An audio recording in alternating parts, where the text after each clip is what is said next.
आज हमने उम्मीद खो ही दी थी कि हम आज कहीं जा भी पाएंगे, लेकिन भगवान ने चाहा, दिन में बारिश पड़ी और फिर बंद भी हो गई और हमें घर से निकलने का मौका मिल गया।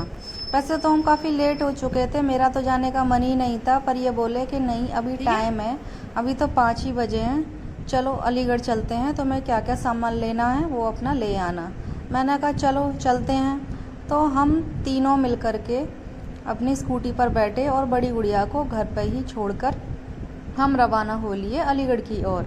रास्ते में जा ही रहे थे, हरी भरी हरियाली देखते हुए मन अति प्रसन्न भी हो रहा था, लेकिन बीच में देखा कि कुछ महिलाएं बकरियां लेकर जा रही हैं। थोड़े आगे चले ही थे तो देखा कि फिर से बकरियां लेकर कुछ महिलाएं जा रही हैं। अरे ये क्या, बार बार बकरियों पर बकरियां मिल रही हैं। कोई बैठक तो नहीं है आज बकरियों की जिसमें शामिल होने के लिए सारी बकरियां इकट्ठी होकर के जा रही हैं। इतना कहते कुछ दूरी पर चलने के बाद ये बोले अभी मैं आता हूँ। मैंने कहा चलो ठीक है, वेट कर लेते हैं। फ्रेंड्स, अब हम अलीगढ़ पहुँच चुके हैं, जहाँ पर सबसे पहले उतरकर मैंने पटाखे खाए, क्योंकि अलीगढ़ आए और कुछ खाए ना ऐसा तो हो ही नहीं सकता, क्योंकि हम जाते ही घूमने और खाने के लिए हैं। सबसे पहले हमें फफाला मार्केट जाना था, जहाँ पर हमें कुछ मेडिसिन्स लेनी थी, लेकिन मेडिसिन्स एक दुकान से दूसरी दुकान पर जाने पर भी नहीं मिली। आखिरकार हमने सारा फफालागंज छान मारा और जिस मेडिसिन को हम लेने के लिए आए थे, छोटी दुकान से लेकर बड़ी दुकान तक, कोई भी दुकान पर हमारी मेडिसिन नहीं मिली। इतनी तंग गलियों से गुजरने के बाद ये बोले चलो मैं ही अपनी दवाई ले लेता हूँ। मैंने कहा ठीक है, तुम ही अपनी दवाई ले लो। तो उसके बाद हमने एक होम्योपैथी पर जाकर अपनी ज़रूरत की दवाइयाँ ले ली।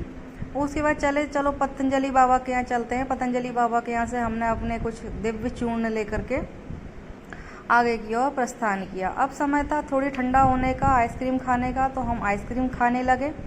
आइसक्रीम बहुत टेस्टी थी और कुछ अलग फ्लेवर में थी, तो टेस्ट भी काफ़ी आ रहा था। लेकिन ये क्या, हम तो आइसक्रीम का आनंद ले रहे थे, लेकिन हमारी गुड़िया ने आइसक्रीम गिरा दी।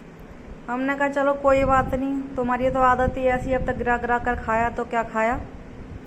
इसके पापा ने फटाफट से एक और आइसक्रीम ले करके इसको खिलानी चाहिए, लेकिन वो भी फिर से कौन वाली आइसक्रीम। मैंने कहा भाई कप वाली आइसक्रीम ले लो, वो ही ठीक से खा पाए। हम पहुंच गए कपड़ों के शोरूम में, जहां इनको लेनी थी कुछ पैंट और ट्राउजर्स। मैंने कहा ठीक है ले लो। काफ़ी मशक्क़तों के बाद, सारी दुकान को छानने के बाद भी इन्हें कोई ट्राउज़र और पैंट पसंद नहीं आ रही थी। इन्हें अपने पसंद के ट्राउज़र और पैंट मिल गए और फिर हम गए कॉस्मेटिक शॉप पे। कॉस्मेटिक शॉप पे जाने का हमने ज़रूरत का सामान लिया और आ रही थी मोमोज खाने की। गर्मा गर्म मोमोज ठंडे मौसम में, वाह आनंद ही आ गया।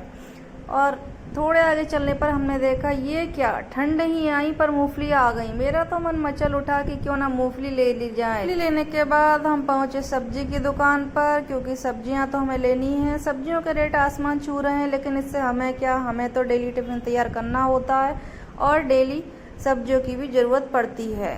बाहर निकल के देखा अलीगढ़ से तो अंधेरा हो चुका था। गाँव में कुछ ज़्यादा ही अंधेरा महसूस होता है, क्योंकि यहाँ पर लाइट ही नहीं होती हैं।